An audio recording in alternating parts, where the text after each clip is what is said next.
Imagine for a second that everything around you, your desk, your phone, the chair you're sitting on, isn't actually as real or solid as it seems. Not metaphorically, literally. The truth is, science has now confirmed something that ancient sages hinted at thousands of years ago. Reality, the one you walk through every day, may be more like a holographic illusion than a concrete structure. And it gets weirder, because this illusion doesn't even hold its shape until you or someone else looks at it. Let that sink in. Now picture a man trying to walk through a wall. It looks solid, it feels unbreakable. But quantum physics, the deepest science we have, says that wall isn't solid at all. It's a shimmering field of vibrating energy spread across probabilities. It just appears solid because your consciousness collapses those probabilities into one stable image the moment you observe it. And what's wild is that this isn't some new age fantasy. This is science, verified, repeated, and utterly baffling. It's the kind of discovery that would blow Einstein's mind, and it did. When physicists began uncovering the strange behavior of subatomic particles, even the greatest scientific thinkers were stunned. They didn't understand how particles could act like waves, going through two places at once, until someone looked at them. Because the moment an observer stepped in, the particles stopped their bizarre, fluid behavior and suddenly became solid, definite, knowable. Reality snapped into place like a photograph being developed in a dark room. Now here's where it really takes a turn. This wasn't news to certain ancient minds. Thousands of years ago, long before we had electron microscopes or particle accelerators, Buddhist monks were teaching something eerily similar. They said that the world is empty of inherent form, that nothing exists independently, and everything is shaped by the mind that observes it. To them, reality was not a fixed structure, but a field of interdependent appearances, woven together by consciousness. At Wisdom's Solace, we've explored some of these connections before, but this isn't just a side note in a spiritual text. This is the whole fabric of what reality is made of. The moment someone looks, reality responds, like a mirror that doesn't even show a reflection until you stand in front of it. The Buddhists called it pratyasamutpada, dependent origination, a view of the world where nothing exists by itself. Every moment, every form, every sensation arises with, and only because of, everything else. Think about what that really means. You are not just an observer. You are a participant. Your awareness doesn't just witness reality, it helps shape it. Every time you look, every time you focus, every time you interact with the world around you, you are collapsing a sea of possibilities into one experienced outcome. And quantum physics agrees. Now back to those bizarre experiments that left even Einstein scratching his head. One in particular changed everything. Picture a wall with two vertical slits. Behind it, a screen to catch whatever passes through. Scientists shot tiny particles, electrons, at the wall. If the electrons behaved like normal objects, they would form two clear lines on the screen behind the slits. But that's not what happened. Instead, they created an interference pattern, a series of stripes, like ripples on water when two waves collide. And that only makes sense if the particles weren't going through one slit or the other, but through both at the same time. Like they were in two places at once. Impossible, right? Well, it gets worse. Scientists figured maybe if they watched the particles, maybe if they placed sensors to see which slit they went through, the mystery would be solved. So they did exactly that. But the moment the particles were observed, the interference pattern vanished. The electrons stopped behaving like waves and started behaving like particles. It was as if the act of watching them forced them to pick a lane. Like reality was waiting to be seen before deciding what it was. And that was when the floor dropped out from under modern physics. Because this wasn't just weird behavior from some subatomic particle in a lab. It was proof that observation, awareness, attention, changes what is.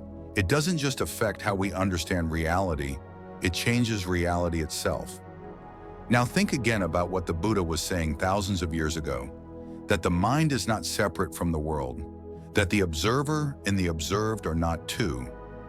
That reality arises in dependence on consciousness. People thought they were being poetic, metaphorical, philosophical. But what if they were being literal? In later schools of Buddhist thought, particularly Yogacara, this idea was developed into a complete vision of reality. The mind, they said, was not just perceiving reality, it was projecting it. That everything seen, touched, known was not just colored by the mind, but generated by it. That without consciousness, the world as we know it simply would not manifest. They called this the storehouse consciousness, the repository of all potential perceptions, out of which experience arises when conditions are right. And now here we are, in the 21st century, with physicists peering into the heart of matter and seeing nothing solid, just fields, just probabilities, just empty space with form that flickers into existence when observed. Exactly like the old monks described. Even Einstein, with all his genius, struggled with this. He once said, "I like to think the moon is there, even if I'm not looking at it. But quantum physics doesn't offer that comfort. The moon, like the electron, may only exist in a definite way because it's being observed. Without observation, there is only the possibility of the moon, not the moon itself." And what does this mean for your day-to-day life? Everything you think is stable is, at the deepest level, constantly shifting. Your body, your surroundings, your sense of self, all of it is in flux. And yet there's something consistent, something that remains untouched through every change. It's not your body, it's not your thoughts, it's the awareness itself. That still, silent presence that witnesses all of it. The same awareness that causes particles to behave. The same awareness that Buddhist sages held as the core of liberation. And here's the mind-twisting part. If nothing has fixed existence, then reality is not something you live in. It's something you participate in. You're not a passenger, you're part of the mechanism. Every thought, every breath, every gaze is shaping the moment you're in. The implications are staggering. It means your consciousness is not passive, it's active, powerful, creative, not metaphorically, not spiritually, scientifically. We'll go even deeper, but pause here for a moment and let that settle. Because this is not a philosophy lesson. This is your life. The world around you isn't fixed. The body you're in isn't solid. Everything is dancing on the edge of becoming, waiting for the nudge of your attention to take shape. You're not just here to witness the world. You're here to help make it real. When people hear that their observation shapes reality, they often imagine something magical, something almost too good to be true, as if all you need to do is focus really hard on something and it will manifest in front of your eyes like a genie from a bottle. But that's not what this is about. It's not a trick. It's not a tool. It's something far more profound. This is about the nature of reality itself, the unseen mechanics behind the curtain that most never bother to look behind. And it's not just theoretical. It's happening to you right now in every breath, in every blink, in every passing thought. There's a deep misconception we all grow up with, one that's baked into our language, our education, and our culture. It's the idea that there's a world out there and a you in here, and the two are separate, that your eyes are like windows and your mind is a camera, passively recording everything going on outside. But what if your eyes aren't windows at all? What if they're projectors? What if the world you see is not simply being received? What if it's being created by your very act of perceiving? This is where things get unsettling, because it means you can no longer pretend you're a passive bystander. You're not watching reality from the sidelines. You're entangled with it, shaping it, influencing it every time you place your attention somewhere. Every time you have an intention, every time you choose to see or ignore. In fact, experiments in quantum physics suggest that observation not only alters a particle's behavior, it alters its past. Wrap your mind around that. When researchers set up detectors after a particle has already passed through a barrier, their choice to observe or not determines whether that particle behaved like a wave or a solid object. But they made the choice after the fact, meaning that somehow the future choice of observation reached backward and rewrote the history of that particle. It's called the delayed choice experiment, and it still makes physicists lose sleep. Now compare that to a Buddhist teaching from centuries ago. In the Lankavatara Sutra, it is said that all things arise from the mind alone, and that space and time are merely projections from consciousness, not separate realms, not containers, but constructions. The very same way science now says time is not linear and space is not static. It's not just poetic, it's precise. And once you see this, once you really feel it, not just understand it intellectually, but recognize it in your bones, you begin to live differently. You start paying attention to where your mind rests, to what it chooses to see. You start noticing the thoughts you entertain and the ones you unconsciously feed. You stop taking your perceptions at face value because you know now that they are not the world. They are a world, yours, created by the lens you're looking through. That's why two people can live through the same event and come away with completely different realities. Not because one is wrong, but because each is collapsing different aspects of the same possibility field. That's not New Age language, that's quantum physics. The observer effect doesn't stop at the lab door. It's playing out in traffic jams, in coffee shops, in relationships. Every interaction is a co-creation. Every moment is a superposition of possible outcomes, waiting for your participation to shape it. Now imagine how this affects your sense of identity. If everything you see is filtered through the mind, then what is the self you believe in? Is it solid? Is it fixed? Or is it too a construction, arising in dependence on everything else, shaped by memory, mood, belief? This is where science and spirituality collide in the most intimate way. Because neuroscience, like Buddhism, is beginning to admit something radical. The self is an illusion. Your brain creates the sense of I, not because it's real, but because it's useful. It weaves a story around your experiences, a narrative of continuity that makes you feel like the same person from one day to the next. But when you look closer, you can't find the self. There's no central command center, no single unchanging identity hiding behind the eyes. Just a bundle of processes, firing in patterns, dancing in rhythm with your environment.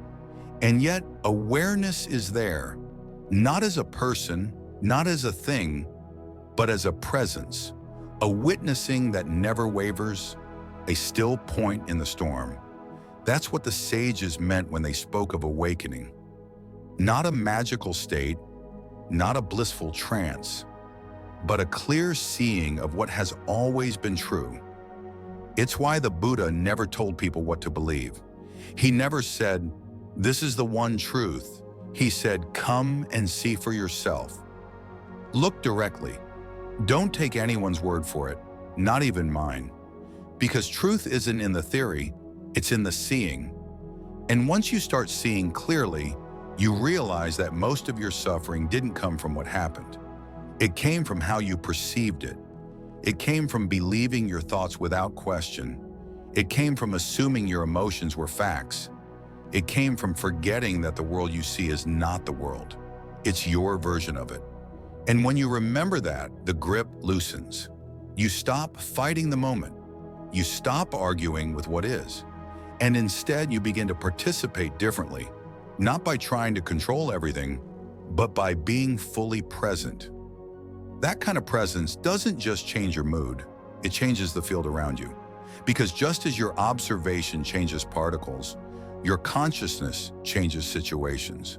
You walk into a room with full presence and the energy shifts. Not because you said something, not because you did anything dramatic, but because the field of possibility just got tilted by your awareness. This isn't mystical thinking. This is quantum reality. Now, here's the most astonishing part. Consciousness doesn't seem to be local. It doesn't appear to be confined to your brain. Studies in parapsychology, while still controversial, are piling up evidence that minds may be entangled across distances. That intention can affect outcomes across space and time. That awareness itself may be the fundamental fabric of the universe, not an emergent property of matter, but the other way around. Matter arising in awareness. That's what the sages of wisdom solace have always pointed to in one way or another. That you're not a speck of dust in an indifferent cosmos. You are the cosmos aware of itself, the dance of form and emptiness, the seer and the seen. And with that realization comes not pride, but humility, because if your consciousness is shaping reality, so is everyone else's. We're not isolated bubbles floating through space. We're entangled threads in a single tapestry. What you do, what you think, how you show up, it ripples, it matters. Not because the universe is watching, because you are the universe, watching itself. And when you see through the illusion of separation, compassion arises naturally. You stop needing to defend your identity. You stop needing to be right. You stop needing to win. Because you realize deeply that the one across from you is not separate. Not really, not ever. They are you in another expression. And so you soften, you listen, you create space for yourself, for others, for the mystery that can't be named. Because once you've seen that nothing is fixed, that nothing is separate, and that everything is arising together, you no longer need certainty. You no longer need control. You rest in the unknown, not because you've figured it out, but because you've made peace with not needing to. That's where freedom lives, not in answers, in presence. At some point in your exploration of reality, whether through science, philosophy, meditation, or just living long enough, you come to a threshold where the questions stop being academic and start being personal. Not what is the universe made of, but what am I made of? Not how does reality work, but what's actually real when I strip away everything I've been told? That's where things get uncomfortable, because it's easy to marvel at quantum physics in a classroom or in a documentary. It's thrilling to hear that particles behave like waves, that time might not be linear, that observation collapses probabilities. But when that insight starts creeping into your actual experience, when you start to feel that your thoughts, your beliefs, your emotions, your sense of self are all just temporary arrangements, like sand dunes shaped by the wind, then the ground starts to shift. It's one thing to hear that the self is an illusion. It's another to look in the mirror and realize that the person staring back at you is a story you've been telling yourself since childhood. A story composed of your memories, your fears, your family, your culture. And when you dig into that story, you find that it's constantly being rewritten. Your past changes based on your present state. Your future morphs every time your beliefs shift. Even your body, which seems so physical, is in a constant state of exchange with the environment. Cells dying and being born, atoms flowing in and out like breath. So what then is constant? That's the question that the great sages of the world sat with. The ones who didn't want to take anyone's word for it, who didn't care about fame or followers or polished philosophies. They sat in silence, sometimes for decades, peeling away every assumption. And what they discovered wasn't something new. It was something already here, something so ordinary, so immediate, that it had been overlooked all along. They discovered awareness. Not awareness of something, not the mind jumping from thought to thought, but pure, contentless presence. The knowing that remains when everything else falls away.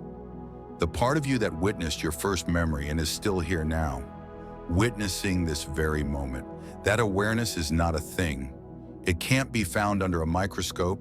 It can't be photographed. It can't be touched. And yet without it, nothing else can exist, because it's the only thing that doesn't come and go. Your body changes. Your emotions change. Your relationships, your beliefs, your preferences, they all shift with time. But the awareness behind them, the witness that sees it all, remains untouched, unmoved, silent, always present, yet never claiming attention. And this is where the most profound shift begins, not in your circumstances, but in your identity. You stop identifying with the content of your life and start resting in the context.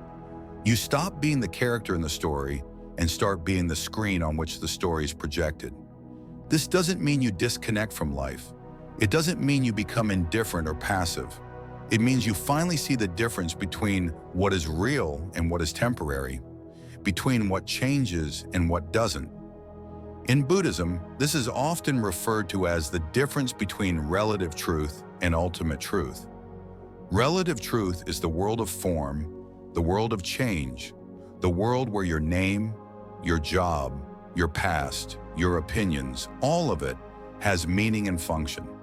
It's the level where karma plays out, where cause and effect operate, where compassion matters deeply. But ultimate truth is the space in which all of that arises. It's the awareness that's never born and never dies. It's not an idea.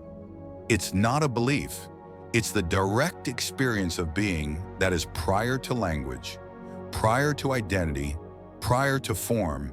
And here's where things get beautifully paradoxical.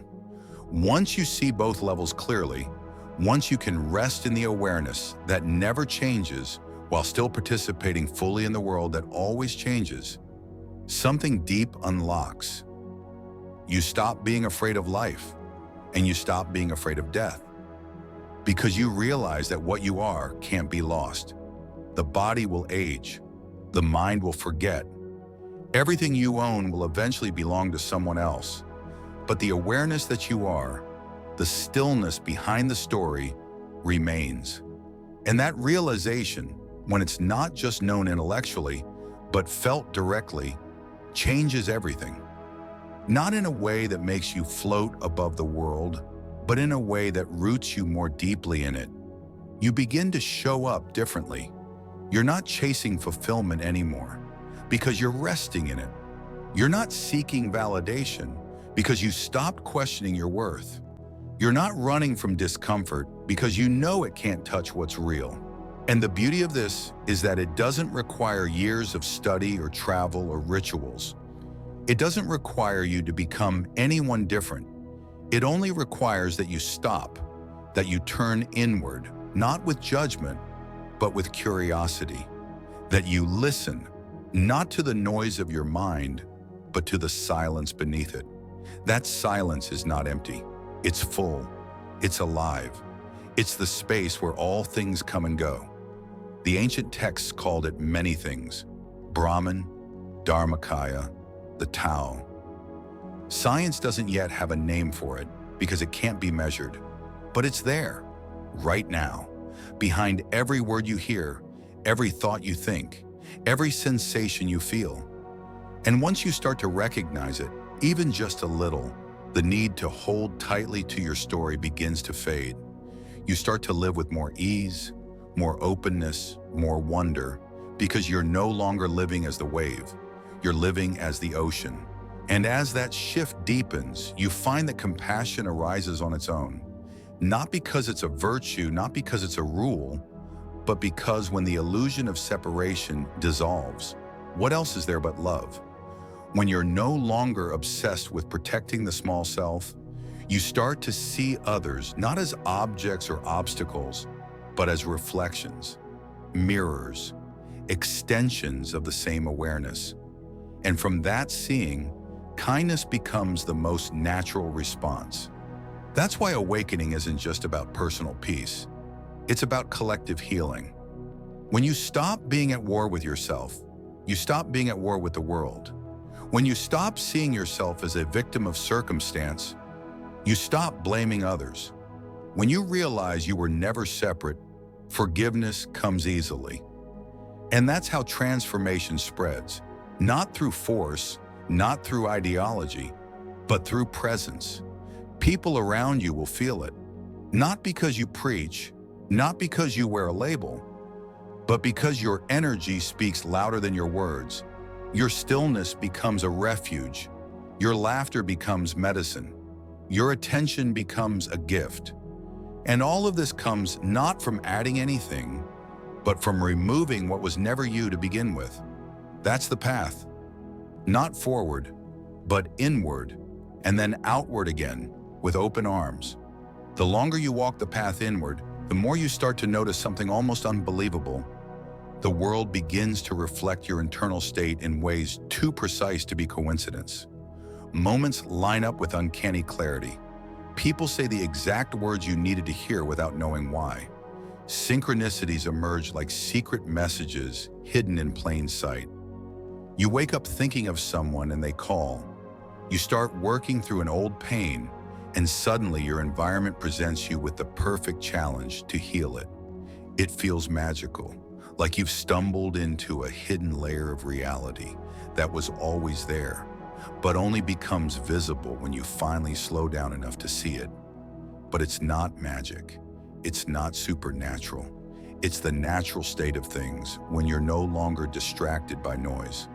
When your awareness becomes sensitive, refined, rooted, not in stories, but in presence.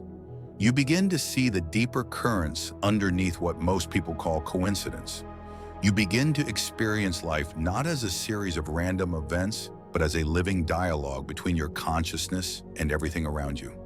You realize that the outer world has always mirrored the inner one, not in some mystical way, but in a profoundly direct and embodied way.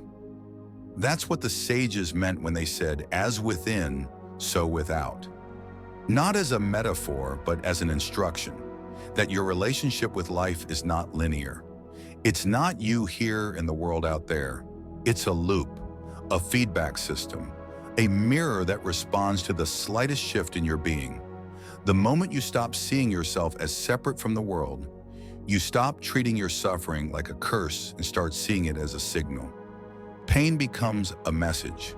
Resistance becomes a doorway.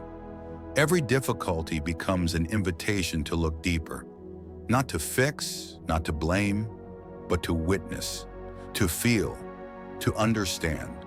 And when you do, the world begins to respond, not because you've mastered the law of attraction or figured out the secret formula, but because you're no longer polluting the field with unconsciousness. You're participating, not with control, but with presence. And in that presence, clarity dawns. You start to see how much of your life was shaped by unconscious patterns, old beliefs taken as truth, childhood wounds projected onto every relationship, ideas you inherited from culture, religion, family, never questioned, just absorbed. And you start to trace them, to feel their roots. And slowly you begin to pull them up, not violently, not with shame, but with compassion. You see that the beliefs that hurt you were never personal. They were passed down. They were survival mechanisms, attempts to make sense of a chaotic world. But they're not you. They never were. And with each one you release, a little more space opens. A little more light gets in. And in that light, you begin to feel something you haven't felt in a long time, if ever. You feel yourself, not the version you've crafted for others, not the identity built from pain or pride, but the quiet presence underneath it all. Still, spacious, undeniable. And that presence doesn't need to be explained. It doesn't need to be defined. It just is, like the sky behind the clouds, like the ocean beneath the waves. Once you taste it, even for a moment, and even when the noise returns, even when you get pulled back into your story, You carry the memory of that stillness with you, like a compass, like a thread. You know how to return, and that return becomes your practice. Not something you schedule, not something you perform, something you live, breath by breath, moment by moment.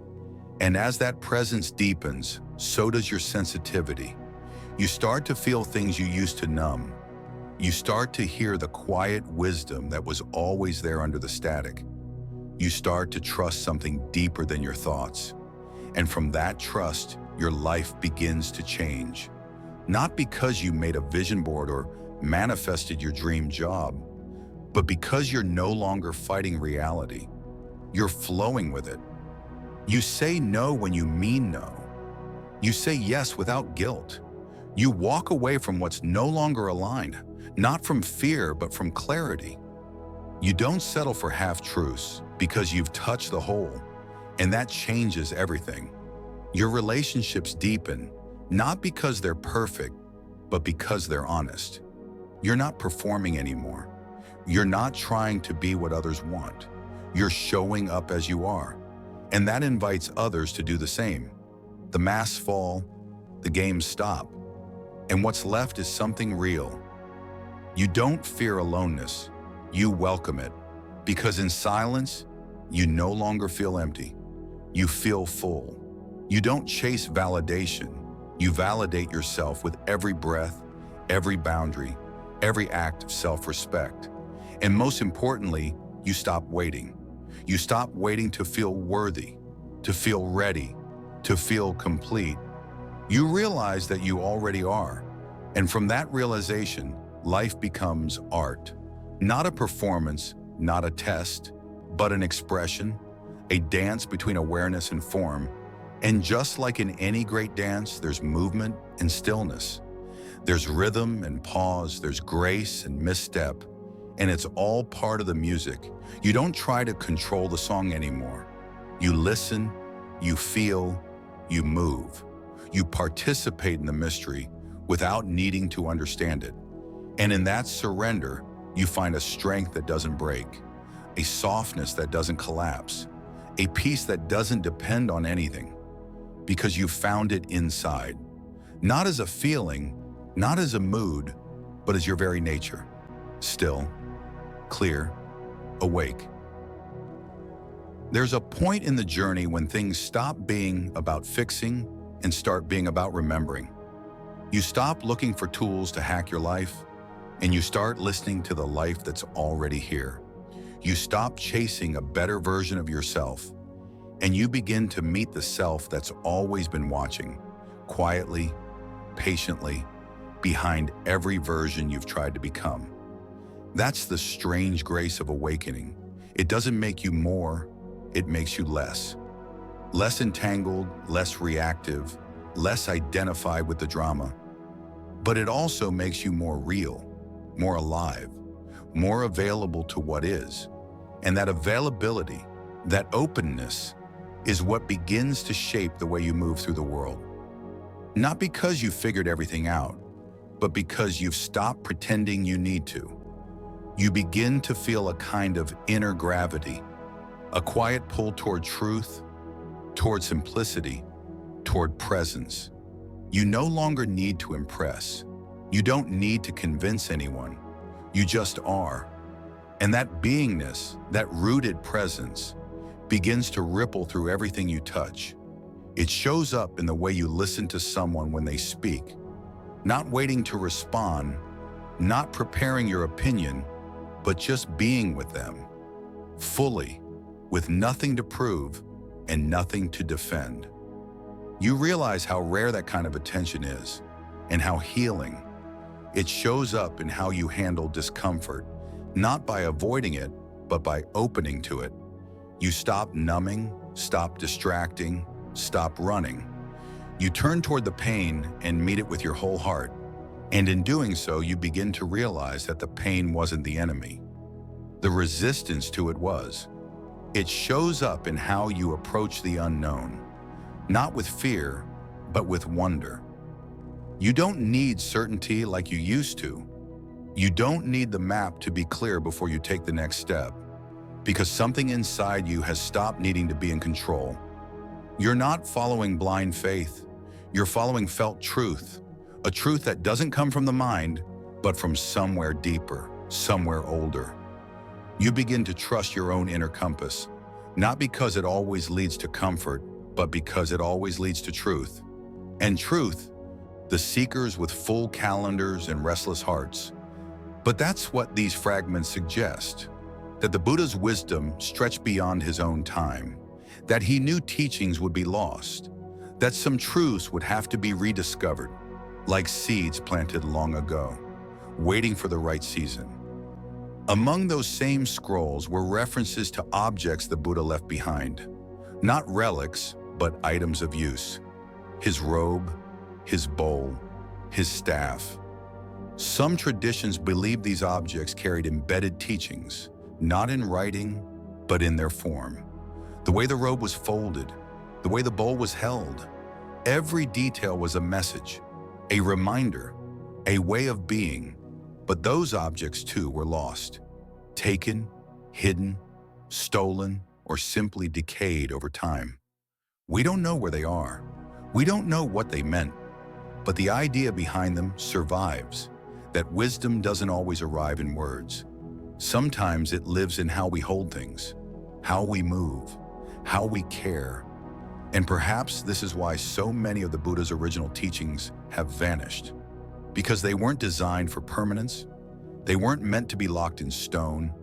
They were fluid, living, breathing, passed from eye to eye, breath to breath, gesture to gesture. They were meant to change with the people, to bend with the times. And that's both their greatest strength and their greatest vulnerability. Now, archaeologists and scholars are racing to piece together what remains. Manuscripts written in languages so old they barely resemble modern scripts.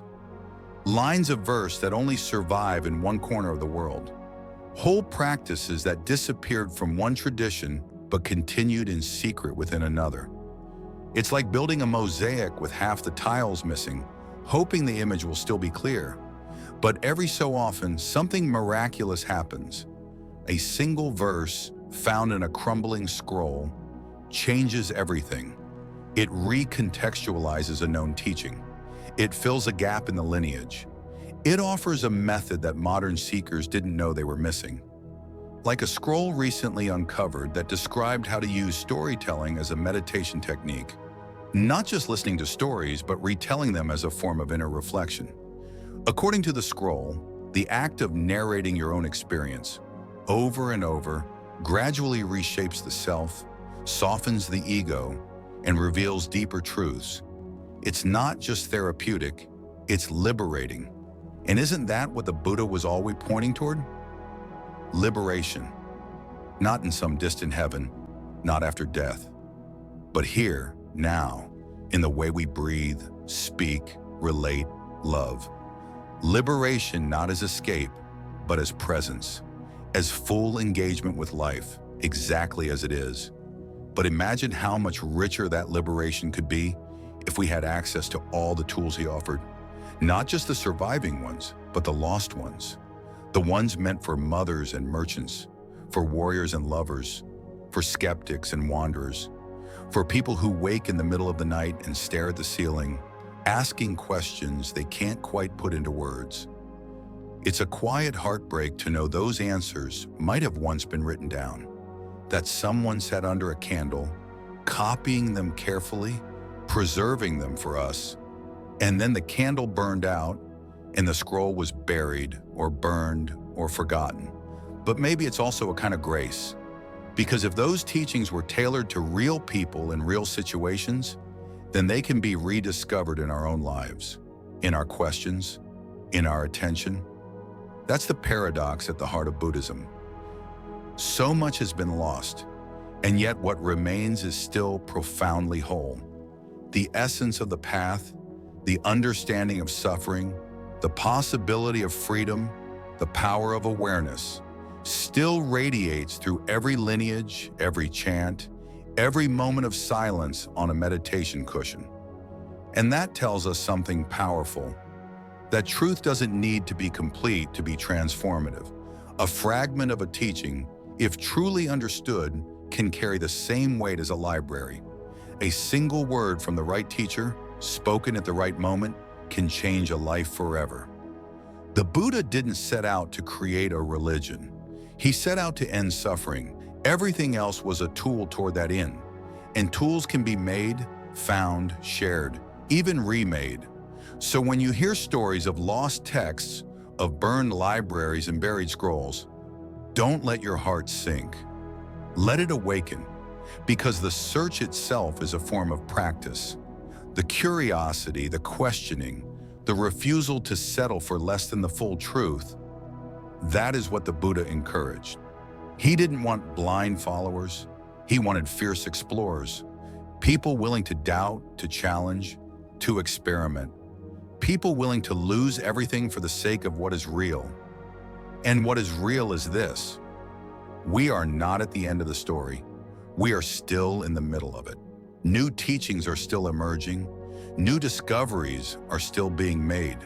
The Dharma is still unfolding, not just in monasteries and excavations, but in conversations like this one. These stories didn't make it into the big books. They lived in the small ones. The scrolls passed quietly between disciples, the ones that weren't copied 100 times but shared in private, in quiet places, when someone needed them most. And those scrolls were the first to vanish. Paper burns, birch bark crumbles, memory fades. Yet sometimes art remembers what words forget. In the Ajanta caves of India, frescoes older than most scriptures depict scenes not found in any known text. The Buddha speaking to beggars, embracing a grieving widow, laughing with children. These images speak with a visual voice, one that tells us the Buddha was more than a symbol. He was a presence, alive, vulnerable, attentive. In another cave deep in the mountains of Dunhuang, China, a mural shows something extraordinary.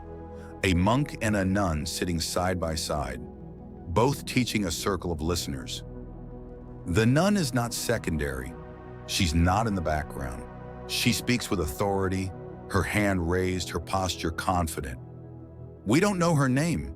No text mentions her sermon, but someone painted her, which means someone remembered her, which means she mattered. This is how the lost teachings continue to speak, not just through the words that survived, but through the silences that remain. In what we don't see, we feel what's missing. And that awareness of absence, of possibility, creates a hunger that drives archaeologists to dig deeper, scholars to translate longer, and seekers to listen harder. And then there are the myths, the stories passed down not because they were factual, but because they carried truth in other ways. One such myth tells of copper scrolls hidden in the Himalayan caves, inscribed with teachings meant not for Buddha's time, but for ours. Teachings about the future, about how to stay compassionate in an age of machines, how to find meaning in a world saturated with noise. These scrolls, if they exist, have never been found. But the myth persists, not because we need it to be true, but because it points to a deeper yearning, that perhaps somewhere, wisdom is waiting for us, ready when we are. Another tale speaks of a hidden kingdom, Shambhala, where the lost teachings are preserved in full, where nothing has been forgotten. Some believe it's metaphorical, others believe it's literal. But either way, it reminds us that knowledge isn't always lost. It's sometimes just waiting for the right eyes to see it. And then, in quieter corners of the world, in monasteries with cracked walls and worn floorboards, there are still monks and nuns preserving what they can, chanting by candlelight, copying by hand. Not everything has been found in caves or beneath ruins. Some of it has survived simply because someone, somewhere, refused to let it go. That's what makes this search so powerful. It's not just about archaeology or history, it's about memory, human memory, the kind that lives in hands, in breath, in ritual. the kind that refuses to forget even when the world changes completely. And maybe the real lost teaching is this, that wisdom isn't just in the words of the Buddha, but in the ways people have carried them, broken and beautiful, across time. That the Dharma lives not just in temples or scrolls, but in the very act of searching for it, of asking questions, of listening deeply, of refusing to stop at what's known. Because even now, as you listen, as you reflect, the Buddha's voice reaches through time, not as a final answer, but as an invitation to wonder, to seek, to remember that behind every silence, there might still be a story waiting to be told. In the stillness of a Tibetan monastery, where time itself seems to breathe slowly and every stone holds memory, a hidden chamber was found, sealed behind a wall painted with ancient mantras. Inside, long-forgotten scrolls lay untouched by human hands for centuries. Among them were manuscripts believed to contain teachings that had never been recorded anywhere else. One was especially intriguing. It hinted at a final set of instructions from the Buddha, not included in any known sutra. No fanfare, no grand declaration. Just a quiet passage suggesting he had passed on teachings meant for the distant future. Teachings not for the monks of his time, but for those of us living in an age he could only imagine. The texts didn't reveal much. They were fragmented, half erased by time, but they spoke of a kind of suffering the Buddha foresaw, something that would arrive only when the world became faster, louder, more crowded, more distracted. He called it the forgetting, not the forgetting of his teachings, but the forgetting of presence, the forgetting of how to simply be. And he left guidance, not about temples or robes or rituals, but about attention, about how to come back to ourselves when everything around us pulls us away. It's strange to think that 2,500 years ago, someone might have seen us coming, the anxious ones, the overwhelmed,